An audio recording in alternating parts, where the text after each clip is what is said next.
بلاول بھٹو کی والدہ بتا رہی ہیں کہ کتنے دنیا کے اندر باہر کے ملکوں میں ان کے بینک اکاؤنٹس ہیں، وہ اس کتاب میں لکھا ہوا ہے. سو بی بی سی کی ڈاکیومنٹریز بنی ہوئی ہیں، بی بی سی نے ڈاکیومنٹریز بنائی ہیں شریف خاندان اور زرداری خاندان کی چوری کے اوپر. تو ان کو ساروں کو پاک کیا جا رہا ہے این آر او 2 دے کے. N R O general Musharraf نے دیا تھا. 4 گنا پاکستان کے قرضے بڑے تھے این آر او 1 کے بعد. لوٹ مار ہوئی تھی. ہم نے اٹھایا تھا وہ بینکرپٹ ملک جو 2018 کو ہمیں ملا تھا کہ جب دیوالیہ نکلا ہوا تھا. اور یہ اب N R O 2 general Bajwa نے دیا ان کو کہ یہ اب آئے ہیں سارے پاک ہو کے، اور آہستہ آہستہ ان کے سارے کرپشن کیسز ختم ہو رہے ہیں.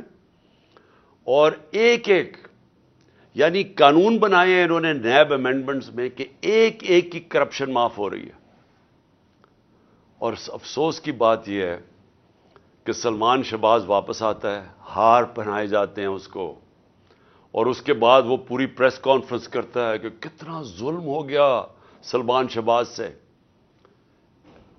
پہلے تو یہ بتاؤ سلمان شہباز کہ آپ کی رمضان شوگر مل کے اندر نوکروں کے پاس 16 ارب روپے 1600 کروڑ روپیہ کیسے ان کے بینک اکاؤنٹس میں آ گیا تھا؟ پھر اگلا جواب دو کہ 4 وہ مارے گئے ہیں، 4 آپ کے گواہ ہارٹ اٹیک سے مرے ہیں، اور جو انویسٹیگیٹ کر رہا تھا ڈاکٹر رضوان وہ بھی ہارٹ اٹیک سے مرا ہے. ایک نیٹ فلکس کے اوپر پروگرام دیکھ لیں، اس میں بتایا گیا ہے کہ یہ کیسے ایک نرس نے کتنے لوگوں کا قتل ان کو مارا تھا جو ہاسپٹل میں تھے. کیسے مارا تھا؟ وہ صرف انسولین انجیکٹ کرتے تھے، ان کے اندر انسولین انجیکٹ کرتے تھے اور اس سے ہارٹ اٹیک ہو جاتا تھا اور پتہ بھی نہیں چلتا تھا. تو کبھی کسی نے کوشش تو کرے کہ ایک دم یہ سارے لوگوں کو ہارٹ اٹیک کیسے ہو گئے، اور جب وہ مر گئے سارے تو یہ واپس آ گئے، اور واپس آ کے کہتے ہیں جی بہت بڑا یہ بے قصور آدمی ہے. اس کے علاوہ اسحاق ڈار بھی صاف ہو گیا. اسحاق ڈار نے $5 ملین کا جب نیب نے پوچھا کہ جناب آپ نے بچوں کو $5 ملین بھیجے، کدھر سے آیا پیسہ؟ کہتا جی دبئی کے شیخ نے میں نے اس کا یہ کام کیا تھا، اس نے دیا. انہوں نے کہا اچھا جناب رسید بتا دیں کہ کس نے پیسہ دیا ہے. جیسے انہوں نے رسید مانگی، پرائم منسٹر کے جہاز میں بیٹھ کے ملک سے باہر بھاگ گیا. اور یہ شریف خاندان کا یہ جو بڑے بڑے انکشاف ہوا تھا، ان کی ایون فیلڈز اپارٹمنٹ یہ جو مے فیئر کے اندر ان کے 4 سب سے لندن کے مہنگے علاقے میں جدھر یہ رہتے ہیں، تو آج تک ایک نہیں چیز بتا سکے کہ پیسہ سورس آف انکم کدھر سے آئی تھی. اور اسی طرح مجھے افسوس سے کہنا پڑتا ہے کہ آج آصف زرداری کی بہن، وہ سارے اگر سندھ کے اندر جا کے پوچھ لیں کہ وہ جدھر بھی کٹ آتا ہے وہ کدھر جاتا ہے، وہ زرداری مافیا کے پاس جاتا ہے. تو وہ بھی معاف ہو گیا، زرداری بھی معاف، تو یہ سب بچ جائیں گے آپ. اور میں یہ اپنی قوم کو یہ آج بتانا چاہتا ہوں کہ میں آپ سے نہیں 26 سال سے یہ چیزیں کہہ رہا تھا. 26 سال سے میں کہتا جا رہا تھا کہ کیونکہ پاکستان میں قانون کی حکمرانی نہیں ہے اس لیے کرپشن ہے، کیونکہ قانون کی حکمرانی نہیں ہے اس لیے قبضہ گروپ ہے. کیوں نہیں امریکہ میں قبضہ گروپ؟ کیوں نہیں یورپ میں قبضہ گروپ؟ کیوں نہیں لندن میں کسی کے جو بیچارے آپ کے پاکستانی محنت کرتے ہیں ان کی زمینوں پہ کیوں نہیں قبضے ہوتے؟ پاکستان میں آتے ہیں تو کیوں ہوتے ہیں؟ کیونکہ یہاں طاقت کی حکمرانی ہے. اور یہ ہے جنگ ہماری قوم کے لیے. نوجوانوں یہ جنگ ہم لڑ رہے ہیں، انصاف کی تحریک. اب میں دوسرے پہلو پہ آتا ہوں، معیشت کے اوپر. میں نے اس کو پچھلے 2 دن بھی بات کی ہے. میں صرف یہ پھر سے اپنی قوم کو آج کہنا چاہتا ہوں کہ کوئی بھی معیشت کو سمجھتا ہے، سب سے پہلا اصول معیشت کا کیا ہے کہ سیاسی استحکام ہو، پولیٹیکل سٹیبلٹی ہو. معیشت کبھی بھی اس معاشرے میں نہیں چل سکتی جب لوگوں کو، میں اگر انویسٹر ہوں، میں بزنس مین ہوں، جب مجھے یہی اعتماد نہ ہو کہ میں آج پیسہ لگاتا ہوں تو کل کیا ہوگا، مہینے کے بعد کیا ہوگا، 6 مہینے کے بعد کیا ہوگا. انسرٹنٹی جب ہوگی معاشرے میں، کبھی بھی اس معاشرے کے اندر سرمایہ کاری نہیں آتی. آج بزنس بالکل رک گئی ہے پاکستان میں. 88% پاکستان کے بزنس مین کہتے ہیں کہ ہمیں کوئی اعتماد اس حکومت پہ نہیں ہے. آج 100% تقریباً جو بیرون ملک جو انویسٹرز ہوتے ہیں، جن کو جو کدھر سے لیتے ہیں کہ ملک کے معیشت کے کیا حالات ہیں، کریڈٹ رسک، کہ آج ان کو یہ خوف ہے، تقریباً 100% پاکستان کی کریڈٹ رسک بڑھ چکی ہے کہ اگر پاکستان کو قرضہ دے گا تو وہ واپس نہ ہونے کی اس کی چانس 100% پہ پہنچ گئی ہے. جب ہم تھے اپریل کے اندر تو 5% تھی.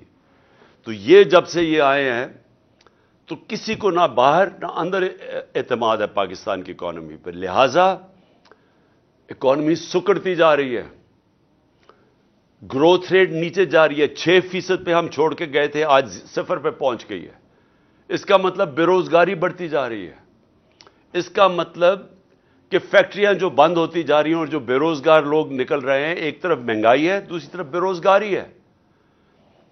کیسے لوگ تنخواہ دار لوگ کیسے گزارا کریں گے آج؟ اوپر سے کسان علیحدہ رو رہا ہے، بجلی کے بل اسمانوں پہ ہیں، ڈیزل کی قیمت جو ہم 150 روپے لیٹر چھوڑ کے گئے تھے، آج عالمی منڈی میں تیل نیچے آ چکا ہے.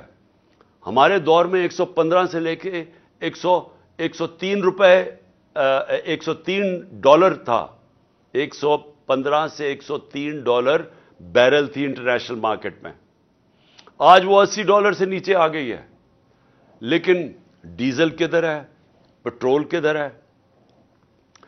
کیسے بجلی کی قیمت آج کدھر ہے؟ ہم 17-18 روپے یونٹ پہ چھوڑ کے گئے تھے، آج وہ 40 روپے سے اوپر چلا گیا. کس طرح لوگ پیسے دیں گے؟ کسان جس کے پاس پیسہ آیا تھا ہمارے دور میں، اس نے اپنی زمین پہ لگایا تھا، جس کی وجہ سے ریکارڈ پیداوار ہوئی تھی. 4 بڑی بڑی فصلوں کی ریکارڈ پیداوار ہوئی تھی. آج کسانوں سے پوچھے کیا حالات ہیں ان کے؟ کسان علیحدہ پسا ہوا ہے، بزنس مین علیحدہ پسا ہوا ہے، انڈسٹری ہماری بند ہو رہی ہے. سروسز، یہ جو آئی ٹی کے اندر ہم نے اتنے انسینٹیوز دیے تھے، ہماری 75% آئی ٹی ایکسپورٹس بڑھی تھی، ان کے انسینٹیوز انہوں نے واپس. تو سوال یہ ہے کہ اب ہم کدھر سے آمدنی بڑھائیں گے اپنے قرضے واپس کرنے کے لیے؟ اگر ایک ملک کے اوپر قرضہ چڑھا ہوا ہے، گھر پہ قرضہ چڑھا ہوا ہے، تو وہ واپس کیسے کرتا ہے؟ آمدنی بڑھا کے.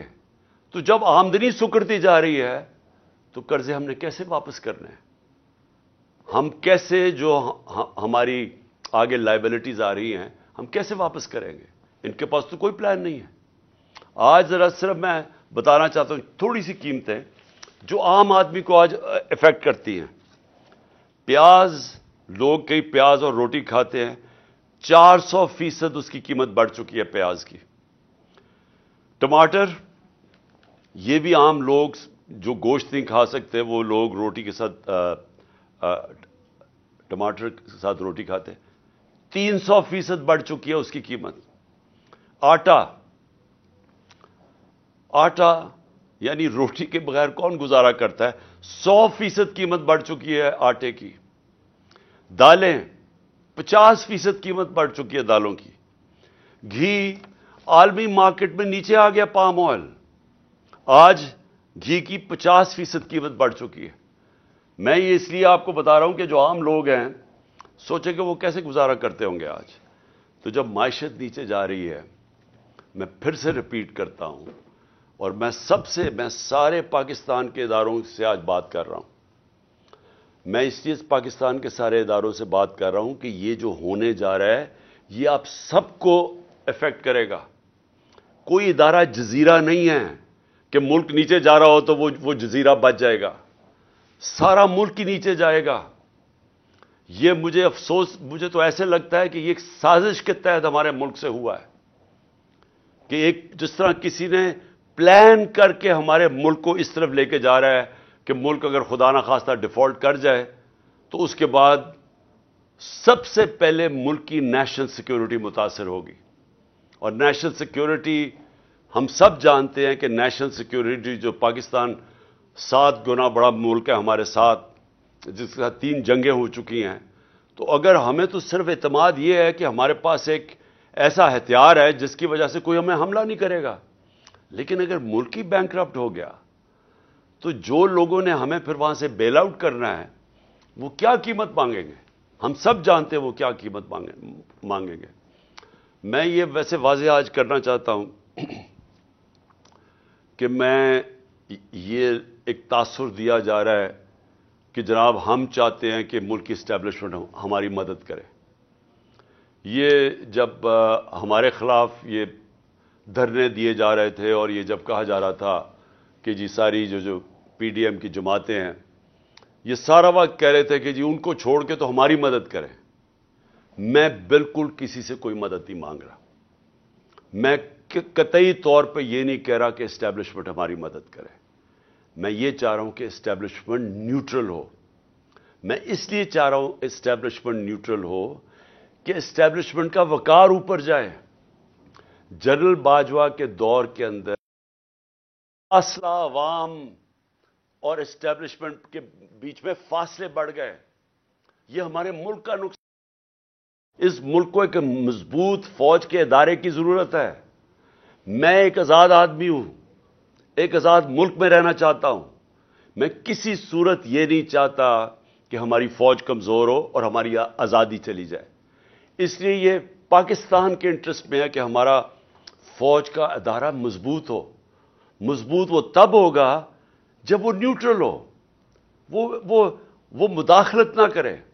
جو جنرل باجوہ کے دور کے اندر جس طرح کے بے دردی سے انہوں نے ہماری پالیٹکس کے اندر جس طرح انہوں نے کیا, میں آپ کو کہتا ہوں کہ میں نے اپنی زندگی میں جس طرح کی کھلی دشمنی ہمارے ساتھ کی گئی ان 7 مہینوں کے اندر میں نے کبھی یہ نہیں دیکھا. جس طرح جو ہماری حمایت کرتا تھا, میڈیا کرتا تھا, اس کے خلاف ایکشن, ہمارے لوگوں کے اوپر دھمکیاں علیحدہ, گمنام نمبر سے ٹیلی فون آ رہے ہیں اور دھمکیاں دیے جا رہے ہیں کہ عمران خان کو علیحدہ چھوڑو. میرے خلاف سٹیٹمنٹس لینے کی کوشش کی, لوگوں کو کہا کہ عمران خان کے خلاف سٹیٹمنٹ دو. یہ جو سارا توشہ خانہ کیس ہے اس کے پیچھے کون تھا؟ کون ان کو پکڑ کے یہ لوگوں سے سٹیٹمنٹس دلوا رہا تھا؟ اور اس کے علاوہ جو ارشد شریف سے ہوا, جو اعظم سواتی سے ہوا اور ہو رہا ہے, جو شہباز گل سے ہوا, جو جمیل فاروقی سے ہوا صرف اس لیے کہ وہ ہمارے حق میں سٹیٹمنٹس دے رہا تھا, جو ٹی وی چینل سے کیا گیا. کبھی میں نے آپ کو بتایا کہ میں نے جنرل مشرف کے مارشل لاء کی میں سخت خلاف تھا اور انہوں نے میں نے جیل گیا ان کے دور میں. میں نے کبھی اس طرح کی سختی, اس طرح کی ہیومن رائٹس کی وائلیشن اس دور میں نہیں دیکھی تھی جو میں نے اس جنرل باجوہ کے اس دور میں دیکھی. اور مجھے افسوس سے کہنا پڑتا ہے کہ جس طرح کی انہوں نے ہمارے ساتھ سختیاں کی, ایک وہ پارٹی جو کہ پاکستان کی فیڈرل پارٹی ہے, سب سے بڑی پارٹی ہے پاکستان کی اس وقت, میں یہ آگوں کہ پاکستان کی تاریخ میں سب سے بڑی فیڈرل پارٹی ہے. ذوالفقار بھٹو کی پیپلز پارٹی بھی اس طرح سارے پاکستان میں نہیں تھی جو آج تحریک انصاف ہے. ایک نیشنل لیول کی پارٹی ہے. ہمیں کمزور کرنے کی کوشش کی. اور تو چھوڑے جو کہ جس طرح انہوں نے اعظم سواتی سے کیا ہے, مجھے تو حیرت ہوتی ہے کہ کیسے کسی ایک سینیٹر, ایک وہ شہری جو باہر کمائی کر کے پاکستان اپنا پیسہ لے کے آتا ہے, کیسے اسے صرف ایک ٹویٹ کے اوپر, کیا ٹویٹ یہ اس نے کی کہ جنرل مشرف نے NRO 2 دیا؟ سارا پاکستان جانتا ہے کہ جنرل مشرف نے جنرل باجوہ نے NRO 2 دیا, مشرف نے NRO 1 دیا, سب کو پتا ہے. ہمیں کئی دفعہ انہوں نے کہا جب ہم گورنمنٹ میں تھے کہ جی چھوڑ دیں احتساب کو, چھوڑ دیں اقتصادیات کے اوپر کانسنٹریٹ کرو, اکانومی پہ کانسنٹریٹ کریں, احتساب کو بھول جائیں. ہمیں فیٹف کے اندر انہوں نے ان کی طرف سے آئی ریکویسٹ کہ جناب فیٹف میں ان کو NRO 2 دے دو, یہ اپوزیشن کو. تو ہمیں تو پتہ ہے کہ NRO 2 کس نے دیا. تو اگر اعظم سواتی نے یہ ایک ٹویٹ کاری دی, یہ اس کی اتنی بڑی سزا تھی کہ اس کو پہلے پوتوں اور پوتیوں کے سامنے گھر میں 3 بجے گھس کے مارا گیا, پھر اس کو ننگا کر کے ننگا کر کے ISI نے اس کو مارا علیحدہ، اور اس کے بعد اس کو جو کیسٹ اس کی بیوی اور بیٹی کو دی گئی وہ گندی کیسٹ، اور اس کے بعد اب اس کے اوپر 30 کیس اور کر دیے ہیں۔ اس عمر میں آدمی کو کبھی کوئٹہ جا رہا ہے اور کبھی سندھ جا رہا ہے، اور میں آج کوئٹہ اور سندھ کے ہائی کورٹس کو سلام پیش کرتا ہوں کہ جس طرح انہوں نے سٹینڈ لیا اس کے اوپر۔ لیکن کیا یہ ایک مہذب معاشرے میں، ایک ڈیموکریٹک معاشرے میں ہوتا ہے؟ یہ تو ڈکٹیٹرشپ میں بھی اتنا برے حالات نہیں تھے۔ اور اس کے بعد شہباز گل، اس کے اوپر 8 کیس اور کر دیے ہیں۔ میں ایکس پرائم منسٹر پاکستان کا، مجھے پتا ہے کس نے گولیاں، کون یہ، کس نے میرے اوپر قاتلانہ حملہ کیا، مجھے پتا ہے وہ کون ہے۔ میں اپنی FIR نہیں کٹوا سکا، تو اور کون کٹوائے گا پاکستان میں؟ اور کون آج مجھے بتائیں کمزور آدمی، اگر ایکس پرائم منسٹر، سب سے بڑی پارٹی کا ہیڈ، اگر وہ نہیں کر سکتا تو باقی کون کر سکتا ہے؟ تو یہ ہیومن رائٹس کا حال ہے آج۔ ہم بات کرتے ہیں کہ جی مقبوضہ کشمیر میں بہت بڑے برے حالات ہیں، تو یہاں کیا ہیں؟ یہاں کون سے ہیومن رائٹس رہ گئے ہمارے؟ اور مجھے بڑے افسوس سے کہنا پڑتا ہے، میں پوری ریسپیکٹ سے میں اپنی اعلیٰ عدلیہ سے پوچھنا چاہتا ہوں کہ دیکھیں، اگر آپ ہمارے فنڈامنٹل رائٹس کی، اگر آپ ان کی حفاظت نہیں کریں گے تو اور کون کرے گا؟ کیا کوئی باہر سے آ کے ہمیں کرے گا؟ ہم بار بار یہ کہہ بیٹھے ہیں، ارشد شریف کی والدہ کی فریادیں سنیں، ہمیں پتہ ہے اس بیچارے سے کیا ہوا ہے۔ اگر وہ نہیں اپنی FIR کٹوا سکتی، ایکس پرائم منسٹر نہیں کٹوا سکتا، اور میں یہ بھی سوال پوچھنا چاہتا ہوں کہ کیا جنرل مشرف کو جب ہم تنقید کرتے تھے، اور ہم کھل کے جنرل مشرف کی تنقید کرتے تھے، تو کیا ہم فوج کی تنقید کر رہے تھے؟ سب کو پتا تھا کہ جنرل مشرف کی ہم تنقید کر رہے ہیں، ہم فوج کی نہیں۔ یہ قوم فوج کو پیار کرتی ہے، کیونکہ قوم کو پتہ ہے کہ ہمیں وہ آزاد رکھنے والی ہماری فوج ہے۔ تو آج اگر میں جنرل باجوہ کی جو بھی تنقید کرتا ہے، جنرل باجوہ نے وہ پاکستان سے کیا جو دشمن نہ کر سکے۔ 7 مہینے کے اندر وہ اکانومی جو اپنی 17 سال کے بعد بہترین پرفارمنس دے رہی تھی، اس کو آج اس نے زمین پہ ڈال دیا ہے۔ آج پاکستان کے لوگوں کو یہ نہیں سمجھ آ رہی کہ اب پاکستان جائے گا کدھر۔ ہمیں تو یہی نہیں سمجھ آ رہی کہ اب اس میں سے نکالے گا کیسے کوئی۔ ہمیں تو یہی نہیں سمجھ آ رہی کہ یہ جو چور اوپر ہمارے اوپر مسلط کر دیے گئے ہیں، سوائے اپنی چوری بچانے کے لیے، پتہ تو بتائیں کہ انہوں نے اس اکانومی کو ٹھیک کیسے کرنا ہے۔ اور اب یہ 30 سال دونوں اقتدار میں رہ چکے ہیں، کب انہوں نے اکانومی کو ٹھیک کیا تھا؟ یہ تو جب سے آئے ہیں پیسہ بنانے کے چکر میں ہیں، اور ان کے پیسے معاف ہو رہے ہیں اور ملک بھی نیچے چلا گیا ہے۔ کون ذمہ دار ہے اس کا؟ تو یہ ہمارا رائٹ ہے، یہ میرا جمہوری رائٹ ہے یہ کہنے کا۔ اور میں آپ کو پھر سے یہ کہہ دوں کہ میں یہ باتیں اس وجہ سے، یہ قاتلانہ حملہ میرے اوپر ہوا تھا میرا منہ بند کرنے کے لیے۔ یہ منہ نہیں بند ہونے لگا، یہ جب تک میں زندہ ہوں میں اس ملک کے لیے کھڑا ہوں گا، اس ملک کی آواز بلند کروں گا۔ میں کسی صورت اپنی آواز بند نہیں کرنے لگا۔ اور میں یہ چاہتا ہوں کہ اگر کوئی ادارے کے اندر کالی بھیڑے ہیں تو ادارہ اپنا وقار اونچا کرتا ہے جب ان کے اگینسٹ ایکشن لیتا ہے۔ یہ نہیں کہ جو بات کرتا ہے ان کے اوپر کارروائی شروع کر دے، جو کہ اعظم سواتی سے خاص طور پہ ہوا ہے۔ اور میں آخر میں الیکشن کمیشن کے اوپر بات کرنا چاہتا ہوں۔ میں پھر سے یہ کہتا ہوں کہ میں نے پاکستان میں جب سے بھی میں 26 سال سے الیکشن لڑ رہا ہوں، میں نے اپنی زندگی کے اندر کبھی اس طرح کا الیکشن کمشنر نہیں دیکھا، جو ایک تو یہ جو سکندر سلطان ہے، اور دوسرا جو کہ سندھ کا الیکشن کمیشن ہے۔ پہلے میں یہ واضح کر دوں کہ جو سندھ کا الیکشن کمشنر ہے، یہ سندھ گورنمنٹ کا ملازم ہے، یہ انڈیپینڈنٹ الیکشن کمشنر نہیں ہے۔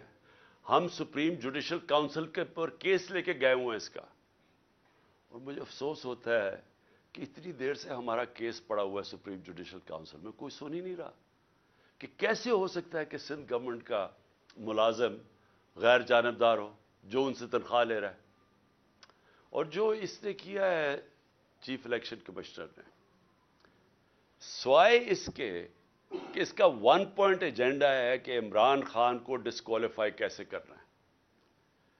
توشہ خانہ کا کیس اس نے پکڑا ہوا ہے۔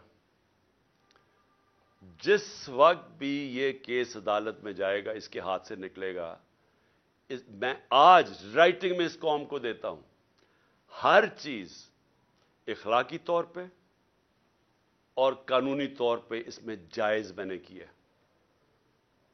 اور دوسرا فورن فنڈنگ کیس، جس وقت بھی اس کے اوپر تحقیقات ہوں گی، یہ واضح ہو جائے گا کہ تحریک انصاف واحد پارٹی ہے جس نے صحیح معنی میں پولیٹیکل فنڈ ریزنگ کی ہے۔ سپریم کورٹ نے بھی 2018 میں کہا ہوا ہے اس کو، الیکشن کمیشن کو، پھر سے ہائی کورٹ میں بھی کہا ہوا ہے کہ جو فنڈنگ کیس ہیں، تینوں parties, Peoples Party, P M L N اور تحریک انصاف کی اکٹھی سنی جائیں۔ 4 سال ہو گئے ہیں، تحریک انصاف کو کٹہرے پہ کھڑا کیا ہوا ہے اور ان دو پارٹیز کے کیسز نہیں سنتا۔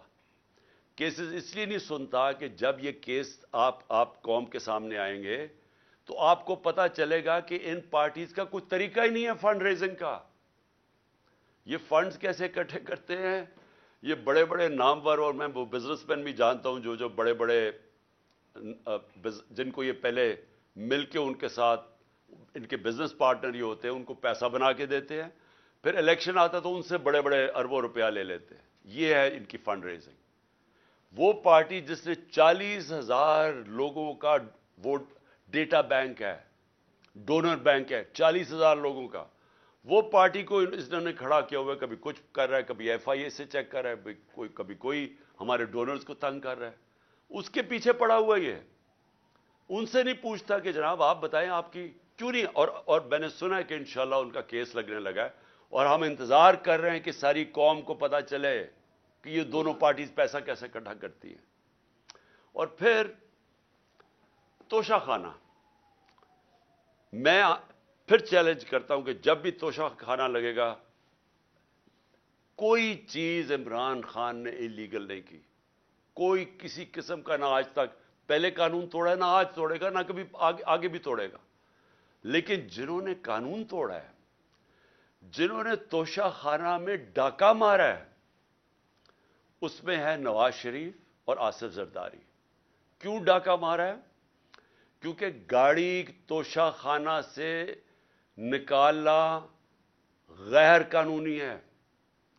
3 مہنگی مہنگی گاڑیاں آصف زرداری نے توشہ خانہ سے نکالی ہیں اور ایک نواز شریف نے نکالی۔ کیوں نہیں الیکشن کمیشن پوچھتا ان سے؟ نواز شریف تو چلے مفرور ہے، ابھی آئے گا، ڈرائی کلین ہو جائے گا پھر سے، تو اس سے پوچھے تو صحیح کہ تم نے گاڑی کیوں نہیں نکالی ہے، کیوں نہیں اس کے اوپر آگے کیس چلتا، کیوں نہیں زرداری تو ممبر آف پارلیمنٹ ہے، کیوں نہیں اس کا نیب کا کیس کھولتا کہ 3 گاڑیاں مہنگی مہنگی گاڑیاں اس نے نکالی ہے توشہ خانہ سے۔ تو سب سے آسان کام ہے، میں جناب کسی کو اپنے دوست کو کہوں کہ مجھے گاڑی پریزنٹ کر دے، وہ مجھے پریزنٹ کرے، میں توشہ خانہ میں ڈال دوں اور دے کے گاڑی خرید لوں۔ تو اسی لیے اجازت نہیں ہے اس کی۔ تو میں اس سے سوال پوچھتا ہوں کہ ان سے کیوں نہیں پوچھا آج تک؟ اور پھر کیا وجہ ہے کہ جو بھی کیس جاتا ہے ہمارا اس الیکشن کمیشنر کے پاس، ہمارے خلاف فیصلہ ہو جاتا ہے؟ 8 دفعہ ہم عدالت میں گئے اور عدالت میں انہوں نے اس کے فیصلے رد کیے۔ اور اگلا میرا سوال ہے کہ ہم اس کے اگینسٹ عدالت میں گئے ہوئے چیف الیکشن کمیشن کے، ہمارے کیس ہی نہیں سنے جاتے، اور وہ ہر روز ہمارے خلاف نیا کوئی فیصلہ کرتا رہتا ہے۔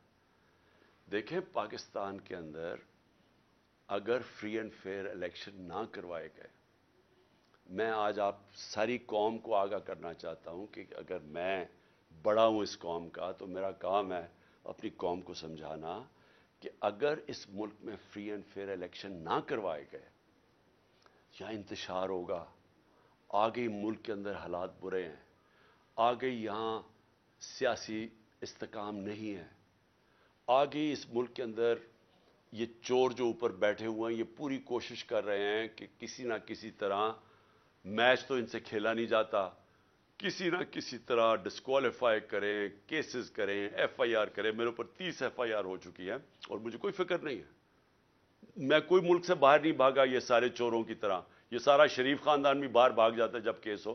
میں یہیں بیٹھا ہوا ہوں اور یہی لڑا ہوں کیس. میچ تو یہ کھیل نہیں سکتے.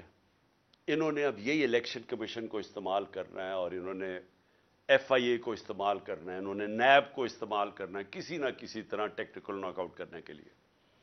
لیکن اگر اس ملک کے اندر صاف اور شفاف الیکشن نہ ہوئے, میں بڑے عزت سے اپنے اداروں کو, جس میں ہماری عدلیہ بھی ہے, معتبر ہے, اور جس میں پاکستان کی فوج بھی ہے, جن کے پاس جو اس ملک میں ایک پلیئر ہے, میں آپ کو یہ بتانا چاہتا ہوں کہ اگر آپ کو ملک کی فکر ہے تو خدا کے واسطے اس ملک کو صاف اور شفاف الیکشن کی طرف لے کے جائیں.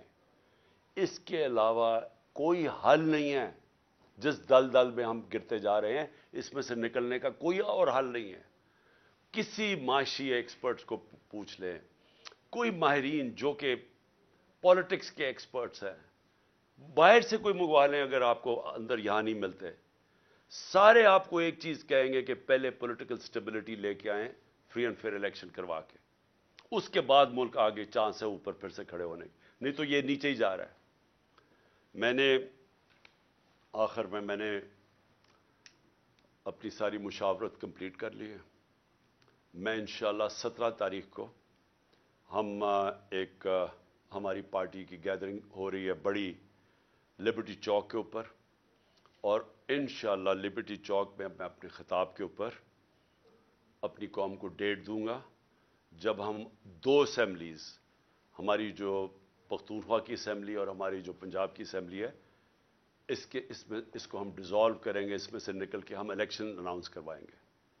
اس کے علاوہ ہمارے جو 123 یا غالباً 125 نیشنل اسمبلی کے ممبرز ہیں جو ہمارے انہوں نے ابھی تک استعفے قبول نہیں کیے, ہم نیشنل اسمبلی کے اندر جا کے اسپیکر کے سامنے کھڑے ہو کے کہیں گے کہ ہمارے استعفے قبول کرو, تاکہ ہم نیشنل اسمبلی سے بھی ریزائن کریں, اور پھر تقریباً 70% پاکستان کے اندر الیکشن ہوگا. قانون آئین یہ کہتا ہے کہ جیسی اسمبلیز ڈیزالو ہوتی ہیں تو اس کے 90 دن کے بعد الیکشن ہوگا. تو یہ سمجھ لیں کہ انشاءاللہ 17 تاریخ کو میں ڈیٹ دوں گا, اور اس کے بعد ہمارے 70% پاکستان الیکشن میں چلا جائے گا, الیکشن موڈ میں. عقل تو یہ کہتی ہے کہ اگر 70% ملک میں الیکشن ہو رہا ہے تو آپ نیشنل اسمبلی سارے ملک کا ہی الیکشن کروا دیں. لیکن بدقسمتی ہماری یہ ہے کہ ہمارے یہاں مجرم جرائم پیشہ لوگ بیٹھے ہوئے ہیں, ان کو کوئی قوم کی فکر نہیں ہے, ان کی دولت ملک سے باہر پڑی ہوئی ہے. روپیہ گرتا ہے تو ان کی دولت میں اضافہ ہو جاتا ہے کہ ان کے پیسے ڈالر میں پڑے ہوئے ہیں. ان کا جینا مرنا پاکستان میں نہیں ہے. جب بھی مشکل وقت آئے گا یہ پھر اپنا بوریا بستر اٹھا کے باہر چلے جائیں گے, جدھر یہ بڑے آرام سے زندگی گزار رہے ہیں. ان کا صرف مقصد یہ ہے کہ ان کے کرپشن کیسز معاف ہو, تاکہ ان کی سلیٹ جیسے جنرل مشرف نے صاف کی تھی, اب یہ جناب جنرل باجوہ کی بدولت ان کی سلیٹ صاف ہوگی, اور اس کے بعد پھر سے یہ امید لگا کے بیٹھے ہوئے ہیں کہ راؤنڈ 3 آئے گا ان کا ملک کو لوٹنے کے لیے. تو اس لیے ان کو کوئی انٹرسٹ نہیں ہے الیکشن کروانے کا. ان کو ڈر لگا ہوا ہے کہ الیکشن کروانا یہ ہار جائیں گے اور پھر سے ان کے کرپشن کیسز سامنے آ جائیں گے. اس لیے ان کا انٹرسٹ اور پاکستان کا انٹرسٹ مختلف ہے, اپوزنگ اینڈز کے اوپر ہے.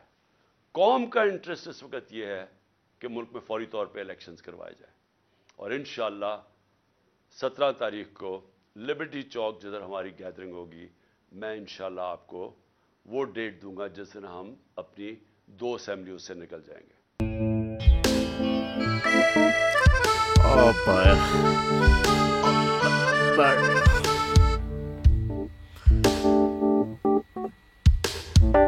انتشار سے نکلنے کا واحد حل انتخابات ہیں. حقیقی آزادی مارچ آج رواں. خاصم عید کے مطابق اگر آپ اس کو یہ رپورٹ دے دیں تو میں آپ کو 3-4 سیٹیں خرید دوں گا. مولانا خان صاحب وہ جو رپورٹ ہمیں دے دے, اور وہ جو نیلی پیلی چینل ہے وہ لگائے. جاؤ شباز,